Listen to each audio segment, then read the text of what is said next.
Tout a commencé lorsque l'ordinateur Deep Blue a gagné face au champion du monde d'échecs Garry Kasparov en 1997. La machine nique les humains aux échecs, c'est beau, mais elle arrive pas encore à battre les humains au Go. Mais pourquoi? Laissez-moi vous rappeler les règles du Go. Il s'agit de deux joueurs qui s'affrontent sur un plateau où ils placent des pierres noires et blanches afin de délimiter des territoires et de capturer les pièces de l'adversaire. Le but ultime, c'est de contrôler plus de la moitié du plateau. Le problème de ce jeu-là, contrairement aux échecs, c'est qu'il repose beaucoup plus sur l'intuition. Contrairement à Deep Blue qui lui analysait toutes les possibilités aux échecs, c'est pour ça qu'il gagnait. Quand tu mets Deep Blue face au meilleur joueur du monde de Go, il peut pas calculer toutes les possibilités comme aux échecs, c'est impossible, il y en a trop. C'est alors que Google, avec son programme DeepMind, a mis au point une intelligence artificielle capable de battre le champion du monde de Go. Nos algorithmes et l'intelligence artificielle permettent de stocker toute cette information, ce que ressentent les consommateurs seconde par seconde.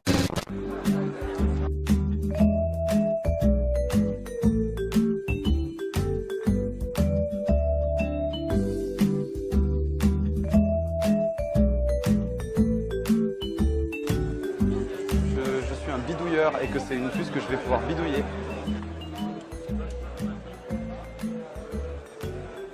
C'est pas très douloureux, enfin, c'est vraiment la même douleur qu'une grosse piqûre.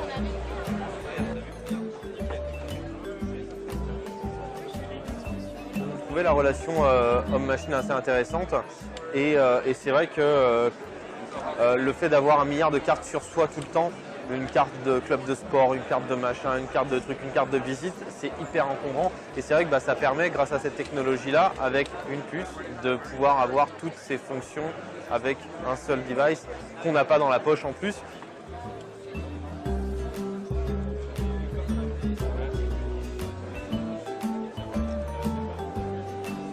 C'est pas super visuel.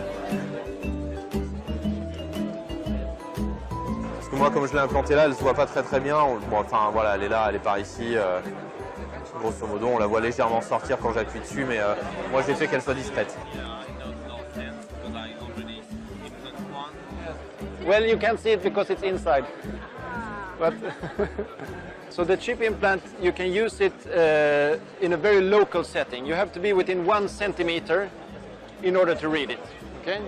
So now when I touch my implant like this, it opens up my business card.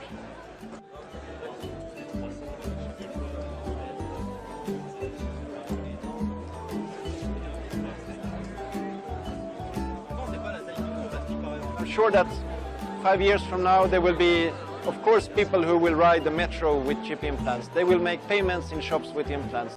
Salut à tous, alors une youtubeuse transforme son bras en clé pour ouvrir sa Tesla. En gros, elle s'est implantée une puce RFID nécessaire à l'ouverture de sa Tesla dans son bras. C'est une youtubeuse, elle s'appelle AmiDD. Donc lisons un peu l'article. Il est sorti, c'est pas une news très récente, elle est sortie il y a 4-5 jours, mais j'avais pas fait de vidéo dessus.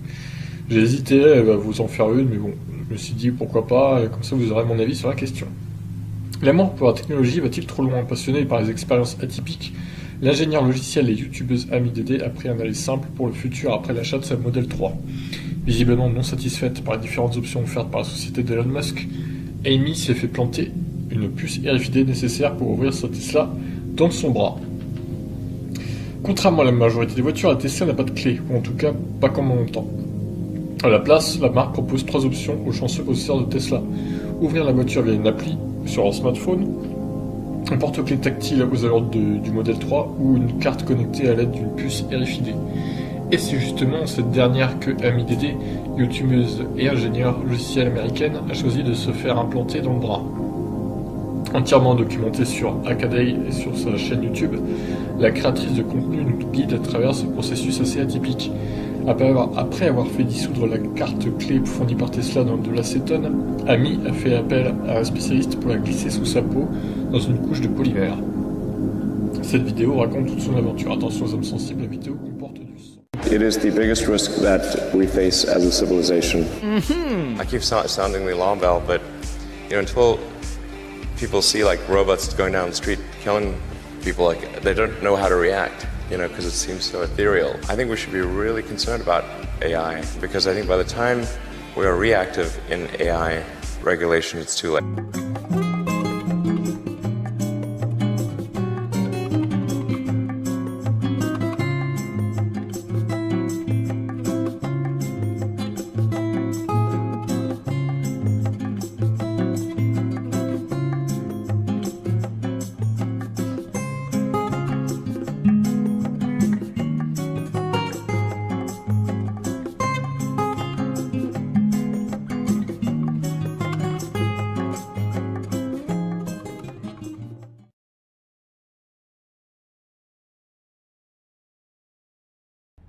he brought the late rap legend Tupac Shakur on stage in virtual form for a live original performance. The crowd went insane. What was this illusion? It looked, moved. Pour ceux qui s'intéressent à l'IA et qui voudraient, sans avoir des compétences hors normes et des formations dans le domaine, s'y essayer, il existe plein de façons de le faire. Je pense notamment à toutes les grosses entreprises, IBM, Google, Microsoft, qui vont proposer des services, des API comme on les appelle, pour que vous puissiez intégrer leur technologie d'intelligence artificielle dans vos projets.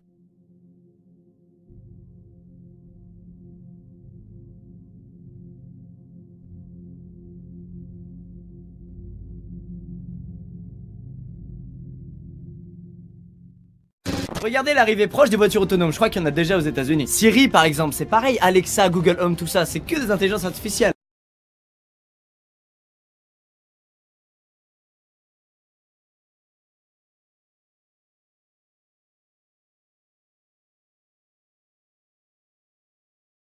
Ça s'est passé sur une chaîne Twitch qui s'amuse à mettre deux Google Home face à face et à les écouter parler. C'est-à-dire que dès qu'un Google Home va dire un truc, ça va faire réagir l'autre qui va dire un truc, comme si un humain parlait au Google Home, sauf que bah ils se parlent entre eux. Pendant le live, il s'est passé un moment assez chelou, une sorte d'embrouille entre robots, où il y a une petite phrase qui est passée qui a fait un peu peur à tout le monde. I know.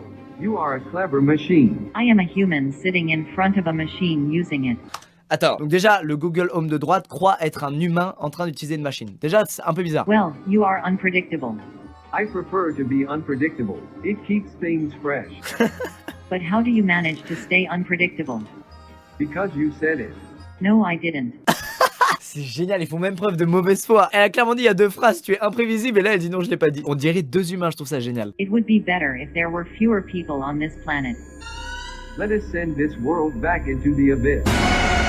C'est comme l'histoire du bot que Microsoft avait mis sur Twitter et qui se basait sur les interactions entre les gens pour devenir quelque chose. Il était devenu raciste et antisémite parce que tout le monde lui disait que de la merde et du coup il s'est inspiré sur des trucs nuls. Un autre truc qui a fait parler de lui, c'est un mec qui demandait à son Alexa si la CIA l'entendait quand il parlait à Alexa. Et la réaction de son putain de Alexa était bizarre. Alexa, do you work for the CIA?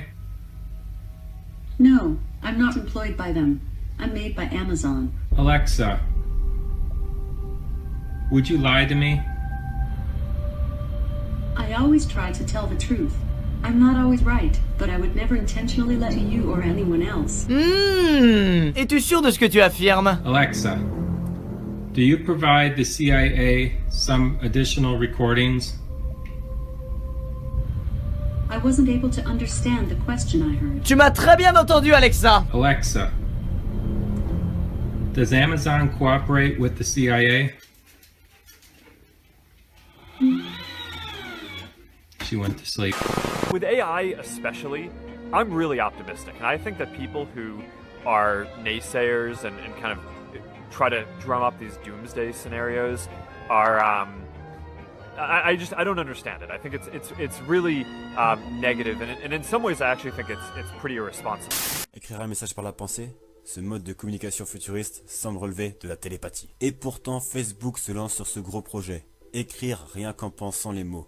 Écouter avec sa peau. Ça a l'air impossible, mais c'est plus proche que ce que vous pensez. En effet, Facebook a annoncé ce mercredi 19 avril qu'il voulait écrire des messages par télépathie d'ici 2 ans. D'après leur dire, on aura juste à penser très fort au message qu'on veut écrire et bim, il s'écrit automatiquement sur votre téléphone. Je sais pas, ça me paraît ouf. Imaginons que quelqu'un n'arrive pas à exprimer ses pensées, le portable ne détecte pas son cerveau, ses pensées. Je ne sais pas du tout comment ils vont faire ça. Mais en tout cas, ils annoncent d'ici 2 ans, comme je vous le dis, en 2019, ils vont faire ça, des messages par télépathie. Ils parlent aussi d'un autre projet futuriste en commun, c'est la communication silencieuse. Elle permettrait d'entendre avec sa peau. C'est incroyable. Pour cette partie, je vais vous citer l'article et ce serait trop difficile pour moi de vous expliquer avec mes mots, donc je cite l'article pour une fois.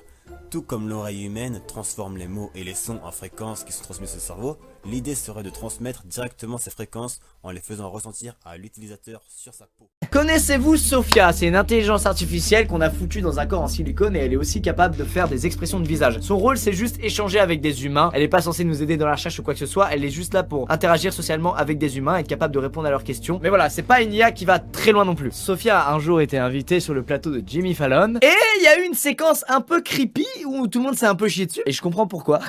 Jimmy, Would you like to play a game of rock, paper, scissors, robot style? Sure. Okay, let's get this game going. Show me your hand to start. Rock, paper, scissors, shoot. I won. This is a good beginning of my plan to dominate the human race.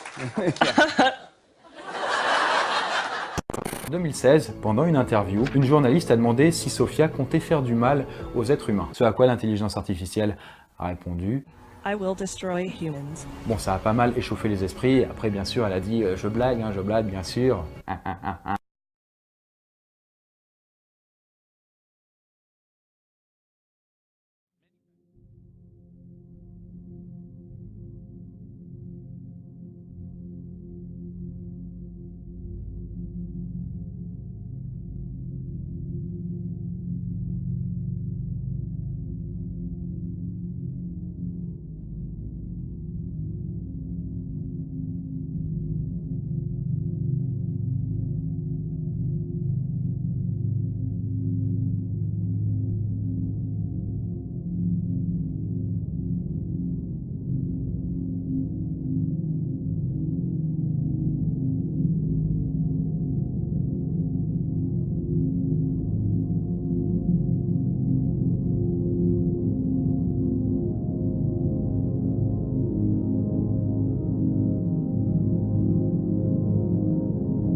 Aujourd'hui, c'est de la science-fiction, demain peut-être une réalité. Après la poudre à canon et la bombe nucléaire, le robot tueur, ce sera la 3e révolution militaire selon les experts.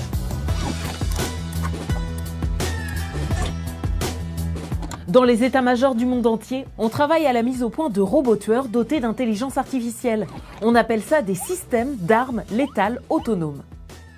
Ça par exemple, c'est le SGR-A1.